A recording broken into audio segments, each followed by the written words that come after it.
మన ప్రభువును రక్షకుడైన యేసుక్రీస్తు వారి యొక్క ఉన్నతమైన నామంలో గ్రేస్ఫుల్ మినిస్ట్రీస్ ద్వారా ఈ ఆడియో బైబిల్ వింటున్న మీ అందరికీ మా వందనాలు తెలియచేస్తున్నాం. ఈ దినం 86వ రోజు దేవుని యొక్క వాక్యాన్ని చదువుకుందాం. వాక్యం చదవడానికి ముందుగా మరొకసారి మీకు జ్ఞాపకం చేస్తున్నాను. మరి లైక్ చేయండి, షేర్ చేయండి, సబ్స్క్రైబ్ చేయండి.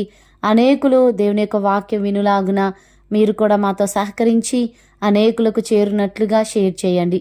దయచేసి మీరు అలా చేస్తారని విశ్వసిస్తూ ఈ దినం దేవుని యొక్క వాక్యాన్ని చదువుకుందాం. 1 సమూయేలు 22వ అధ్యాయము. దావీదు అక్కడ నుండి బయలుదేరి అదుల్లాము గుహలోనికి తప్పించుకొని పోగా అతని సహోదరులను అతని తండ్రి ఇంటి వారందరూ ఆ సంగతి విని అతని యొద్దకు వచ్చిరి. మరియు ఇబ్బంది గల వారందరూ, అప్పులు చేసుకుని వారందరూ, అసమాధానముగా నుండి వారందరూ అతని యొద్ద కూడుకొనగా అతడు వారికి అధిపతి ఆయను. అతని యొద్దకు ఎక్కువ తక్కువ 400 మంది వచ్చియుండిరి. తరువాత దావీదు అక్కడ నుండి బయలుదేరి మోయాబులోని మిస్పేకు వచ్చి, దేవుడు నాకు ఏమి చేయునది నేను తెలుసుకొని వరకు నా తల్లిదండ్రులు వచ్చి నీ యొద్ద నుండనిమ్మని మోయాబు రాజుతో మనవి చేసి అతని యొద్దకు వారిని తోడుకొని పోగా, దావీదు కొండలలో దాగియున్న దినములు వారు అతని యొద్ద కాపురముండిరి. మరియు ప్రవక్తయగు గాదు వచ్చి కొండలలో ఉండక యూదాదేశమునకు పారిపోమ్మని దావీదుతో చెప్పినందున దావీదు పోయి హారేతు అడవిలో చొచ్చెను. దావీదును అతని జనులును ఫలాని చోట ఉన్నారని సౌలునకు వర్తమానమాయెను. అప్పుడు సౌలు గిబియా దగ్గర రామాలో ఒక పిచుల వృక్షము క్రింద దిగి ఈటె చేత పట్టుకొని ఉండెను. అతని సేవకులు అతని చుట్టూ నిలిచియుండగా సౌలు తన చుట్టూ నిలిచియున్న సేవకులతో ఇట్లనెను, బెన్యామీనీలారా ఆలకించుడి. యెష్షయి కుమారుడు మీకు పొలమును ద్రాక్ష తోటలను ఇచ్చునా? మిమ్మును సహస్రాధిపతులుగాను శతాధిపతులుగాను చేయునా? మీరెందుకు నా మీద కుట్ర చేయుచున్నారు? నా కుమారుడు యెష్షయి కుమారునితో నిబంధన చేసిన సంగతి మీలో ఎవడునూ నాకు తెలియచేయలేదే. నేడు జరుగునట్లు నా కొరకు పొంచియుండునట్లుగా నా కుమారుడు నా సేవకుని పురికొల్పినను నా నిమిత్తము మీలో ఎవనికిని చింతలేదే. అప్పుడు ఎదోమీయుడగు దోయేగు సౌలు సేవకుల దగ్గర నిలిచియుండి, యెష్షయి కుమారుడు పారిపోయి నోబులోని అహీటూబు కుమారుడైన అహీమెలెకు దగ్గరకు రాగా నేను చూచితిని. అహీమెలెకు అతని పక్షముగా యెహోవా యొద్ద విచారణ చేసి ఆహారమును ఫిలిస్తీయుడైన గొల్యాతు ఖడ్గమును అతనికిచ్చెనని చెప్పగా, రాజు యాజకుడును అహీటూబు కుమారుడునగు అహీమెలెకును నోబులోనున్న అతని తండ్రి ఇంటివారైన యాజకులనందరినీ పిలువనంపించెను. వారు రాజునొద్దకు రాగా సౌలు, అహీటూబు కుమారుడా ఆలకించుమనగా అతడు, చిత్తము నా ఏలినవాడా అనెను. సౌలు, నీవు యెష్షయి కుమారునికి ఆహారమును ఖడ్గమును ఇచ్చి అతని పక్షమున దేవుని యొద్ద విచారణ చేసి అతడు నా మీదికి లేచి నేడు జరుగుచున్నట్టు పొంచియుండుటకై అతడును నీవును జతకూడితిరేమని అడుగగా, అహీమెలెకు, రాజా, రాజునకు అల్లుడై నమ్మకస్తుడై ఆలోచనకర్తయై నీ నగరిలో ఘనత వహించిన దావీదు వంటి వాడు నీ సేవకులందరిలో ఎవడున్నాడు? అతని పక్షముగా నేను దేవుని యొద్ద విచారణ చేయుట నేడే ఆరంభించితినా? అది నాకు దూరమగునుగాక. రాజు తమ దాసునైన నా మీదను నా తండ్రి ఇంటి వారందరి మీదను ఈ నేరము మోపకుండునుగాక. ఈ సంగతిని గూర్చి కొద్దీ గొప్ప ఏమియు నీ దాసునైన నాకు తెలిసినది కాదు అని రాజుతో మనవి చేయగా, రాజు అహీమెలెకు, నీకును నీ తండ్రి ఇంటి వారికి అందరికిని మరణము నిశ్చయము అని చెప్పి, యెహోవా యాజకులగు వీరు దావీదుతో కలిసినందునను అతడు పారిపోయిన సంగతి తెలిసియు నాకు తెలియజేయకపోయినందునను మీరు వారి మీద పడి చంపుడని తన చుట్టూ నిలిచిన్న కావలి వారికి ఆజ్ఞ ఇచ్చెను.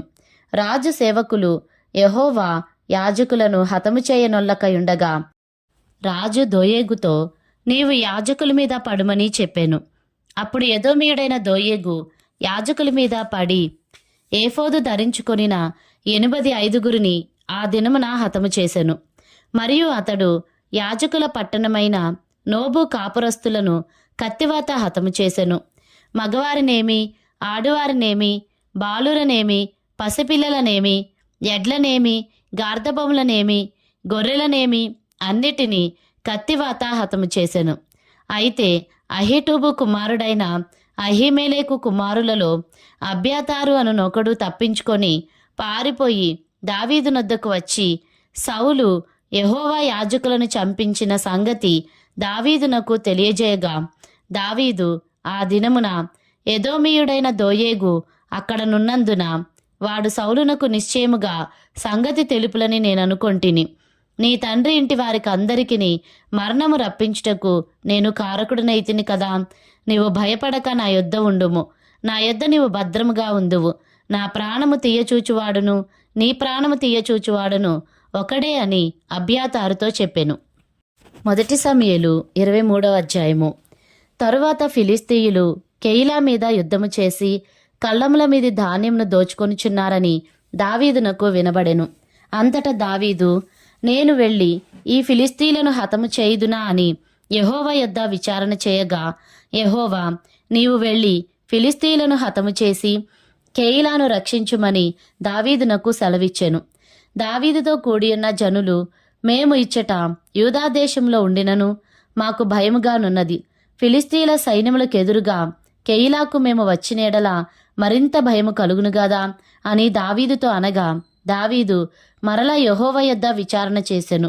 నీవు లేచి కెయిలాకు వెళ్ళుము, ఫిలిస్తీయులను నీ చేతికి అప్పగించుదునని యెహోవా సెలవీయగా, దావీదును అతని జనులును కెయిలాకు వచ్చి ఫిలిస్తీయులతో యుద్ధము చేసి వారిని లెస్సగా హతము చేసి వారి పశువులను దోచుకొని వచ్చిరి. ఈలాగున దావీదు కెయిలా కాపురస్తులను రక్షించెను. అహీమెలెకు కుమారుడైన అబ్యాతారు ఏఫోదు చేతపట్టుకొని పారిపోయి కెయిలాలోనున్న దావీదునొద్దకు వచ్చెను. దావీదు కెయిలాకు వచ్చిన సంగతి సౌలు విని దావీదు ద్వారములను అడ్డగడులను గల పట్టణంలో ప్రవేశించి అందులో ముయ్యబడి ఉన్నాడు. దేవుడు అతనిని నా చేతికి అప్పగించెననుకొనెను. కాబట్టి సౌలు కెయిలాకు పోయి దావీదును అతని జనులను ముట్టడింపవలెనని జనులందరినీ యుద్ధమునకు పిలువనంపించెను. సౌలు తనకు కీడే ఉద్దేశించుచున్నాడని దావీదు ఎరిగి యాజకుడైన అబ్యాతారును ఏఫోదును తెమ్మనెను. అప్పుడు దావీదు, ఇశ్రాయేలీల దేవా యెహోవా, సౌలు కెయిలాకు వచ్చి నన్ను బట్టి పట్టణమును పాడుచేయనుద్దేశించుచున్నాడని నీ దాసునైన నాకు రూఢిగా తెలియబడి ఉన్నది. కెయిలా జనులు నన్ను అతని చేతికి అప్పగించుదురా? నీ దాసునైన నాకు వినబడినట్లు సౌలు దిగివచ్చునా? ఇశ్రాయేలీల దేవా యెహోవా, దయచేసి నీ దాసునైన నాకు దానిని తెలియజేయమని ప్రార్థింపగా అతడు దిగివచ్చునని యెహోవా సెలవిచ్చెను. కెయిలా జనులు నన్ను నా జనులను సౌలు చేతికి అప్పగించుదురా అని దావీదు మరలా మనవి చేయగా, యెహోవా, వారు నిన్ను అప్పగించుదురని సెలవిచ్చెను. అంతటా దావీదును దాదాపు 600 మంది అయిన అతని జనులను లేచి కెయిలాలో నుండి తరలి ఎక్కడికి పోగలరో అక్కడకు వెళ్ళిరి. దావీదు కెయిలాలో నుండి తప్పించుకొనిన సంగతి సౌలు విని వెళ్ళక మానెను. అయితే దావీదు అరణ్యంలోని కొండ స్థలముల యందును జీపు అను అరణ్యమున ఒక పర్వతమందును నివాసము చేయుచుండెను. సౌలు అనుదినము అతను వెదకినను దేవుడు సౌలు చేతికి అతన్ని అప్పగించలేదు. తన ప్రాణము తీయుటకై సౌలు బయలుదేరినని తెలుసుకొని దావీదు జీపు అరణ్యములో ఒక వనమున దిగెను. అప్పుడు సౌలు కుమారుడైన యోనాతాను లేచి వనములోనున్న దావీదునొద్దకు వచ్చి, నా తండ్రి అయిన సౌలు నిన్ను పట్టుకొనజాలడు. నీవు భయపడవద్దు. నీవు ఇశ్రాయేలీలకు రాజువగుదువు. నేను నీకు సహకారినవుదును. ఇది నా తండ్రి అయిన సౌలునకు తెలిసి ఉన్నదని అతనితో చెప్పి దేవుని బట్టి అతన్ని బలపరిచెను. వీరిద్దరూ యెహోవా సన్నిధిని నిబంధన చేసుకునిన తరువాత దావీదు వనంలో నిలిచెను. యోనాతాను తన ఇంటికి తిరిగి వెళ్ళెను. జీఫీయులు బయలుదేరి గిబియాలోనున్న సౌలునొద్దకు వచ్చి యెషీమోనుకు దక్షిణముననున్న హకీలా మన్యములోని అరణ్యమున కొండ స్థలముల యందు మా మధ్య దావీదు దాగియున్నాడే. రాజా, నీ మనోభీష్టం అంతటి చొప్పున దిగిరమ్ము. రాజవైన నీ చేతికి అతనిని అప్పగించుట మా పని అని చెప్పగా సౌలు వారితో ఇట్లనెను, మీరు నా యందు కనికరపడినందుకై మీకు యెహోవా ఆశీర్వాదము కలుగునుగాక. మీరు పోయి అతడు ఉండు స్థలమున ఏదైనది అతనిని చూచినవాడు ఎవడైనది నిశ్చయముగా తెలుసుకొనుడి. అతడు బహుయుక్తిగా ప్రవర్తించుచున్నాడని నాకు వినబడిన గనుక మీరు బహుజాగ్రత్తగా నుండి అతడుండు మరుగు తావులను కనిపెట్టియున్న సంగతి అంతా నాకు తెలియజేయుటకై మరలా నా యొద్దకు తప్పక రండి. అప్పుడు నేను మీతో కూడా వత్తును. అతడు దేశంలో ఎక్కడ నుండినను యూదావారు అందరిలో నేను అతని వెదకి పట్టుకొందును. అంతటా వారు లేచి సౌలు కంటే ముందు జీపునకు తిరిగి వెళ్ళిరి. దావీదును అతని జనులును యెషీమోనుకు దక్షిణపు వైపునున్న మైదానములోని మాయోను అరణ్యంలో ఉండగా సౌలును అతని జనులును తన్ను వెదుకుటకై బయలుదేరిన మాట దావీదు విని కొండ శిఖరము దిగి మాయోను అరణ్యమందు నివాసము చేసెను. సౌలు అది విని మాయోను అరణ్యములో దావీదును తరుమబోయెను. అయితే సౌలు పర్వతము ఈ తట్టునను దావీదును అతని జనులును పర్వతము ఆ తట్టునను పోవుచుండగా దావీదు సౌలు దగ్గర నుండి తప్పించుకొని పోవాలని త్వరపడుచుండెను. సౌలును అతని జనులును దావీదును అతని జనులను పట్టుకొనవల్లని వారిని చుట్టుకొనిచుండిరి. ఇట్లుండగా దూత యొక్కడు సౌలునొద్దకు వచ్చి, నీవు త్వరగా రమ్ము, ఫిలిస్తీయులు దండెత్తి వచ్చి దేశంలో చొరబడి ఉన్నారని చెప్పగా సౌలు దావీదును తరుముట మాని వెనుకకు తిరిగి ఫిలిస్తీయులను ఎదుర్కొనబోయెను. కాబట్టి సెలహమ్మ లేకోతు అని ఆ స్థలమునకు పేరు పెట్టబడెను, అనగా భయవిముక్తి శిల. తరువాత దావీదు అక్కడ నుండి పోయి ఏన్గేదీకి వచ్చి కొండ స్థలములలో నివాసము చేయుచుండెను. 1 సమూయేలు 24వ అధ్యాయము. సౌలు ఫిలిస్తీయులను తరుమట మాని తిరిగి రాగా దావీదు ఏన్గేదీ అరణ్యమందున్నాడని అతనికి వర్తమానము వచ్చెను. అప్పుడు సౌలు ఇశ్రాయేలీలందరిలో నుండి 3000 మందిని ఏర్పరచుకొని వచ్చి కొండమేకలకు వాసములగు శిలాపర్వతముల మీద దావీదును అతని జనులను వెదకుటకై బయలుదేరెను. మార్గముననున్న గొర్రె దొడ్లకు అతడు రాగా అక్కడ గుహయొకటి కనబడెను.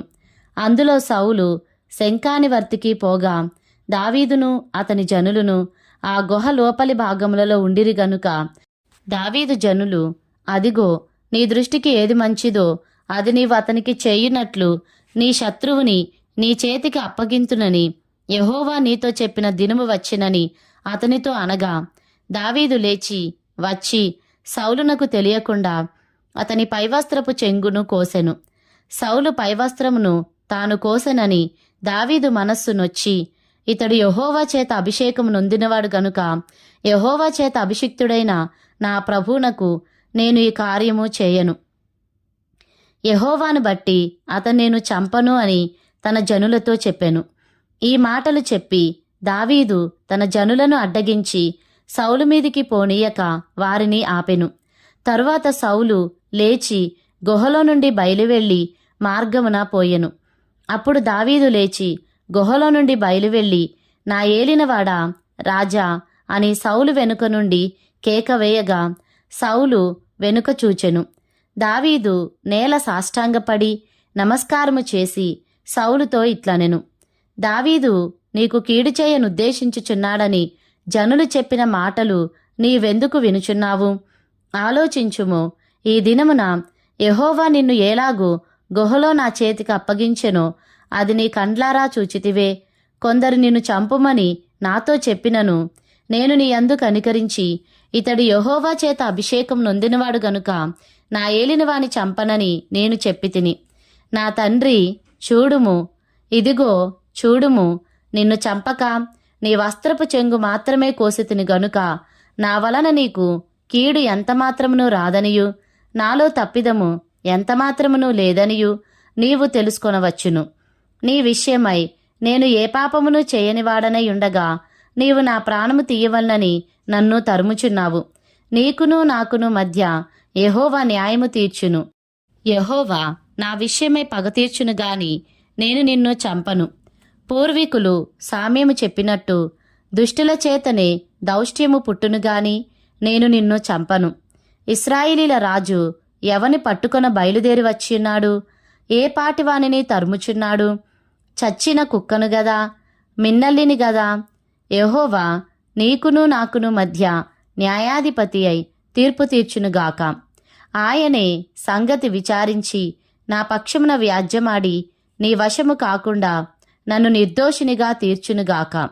దావీదు ఈ మాటలు సౌలుతో మాటలాడి చాలింపగా సౌలు, దావీదా, నాయనా, ఈ పలుకు నీదేనా అని బిగ్గరగా ఏడ్చి దావీదుతో ఇట్లనెను, యెహోవా నన్ను నీ చేతికి అప్పగింపగా నన్ను చంపక విడిచినందుకు ఈ దినమున నీవు నా అపకారమునకు ఉపకారము చేసిన వాడవై నా ఎడల నీకున్న ఉపకార బుద్ధిని వెల్లడి చేసితివి గనుక నీవు నాకంటే నీతిపరుడవు. ఒకనికి తన శత్రువు దొరికిన ఎడల మేలు చేసి పంపివేయినా, ఈ దినమున నీవు నాకు చేసిన దానిని బట్టి యెహోవా ప్రతిగా నీకు మేలు చేయునుగాక. నిశ్చయముగా నీవు రాజవగుదువనియు ఇశ్రాయేలీల రాజ్యము నీకు స్థిరపరచబడుననియు నాకు తెలియను. కాబట్టి నా తరువాత నా సంతతి వారిని నీవు నిర్మూలము చేయకుండునట్లును, నా తండ్రి ఇంటిలో నుండి నా పేరు నీవు కొట్టివేయకుండునట్లును యెహోవా నామమున నాకు ప్రమాణము చేయుము. అంతటా దావీదు సౌలునకు ప్రమాణము చేసెను. అప్పుడు సౌలు ఇంటికి తిరిగి వచ్చెను. అయితే దావీదును అతని జనులును తమ కొండ స్థలములకు వెళ్ళిపోయిరి.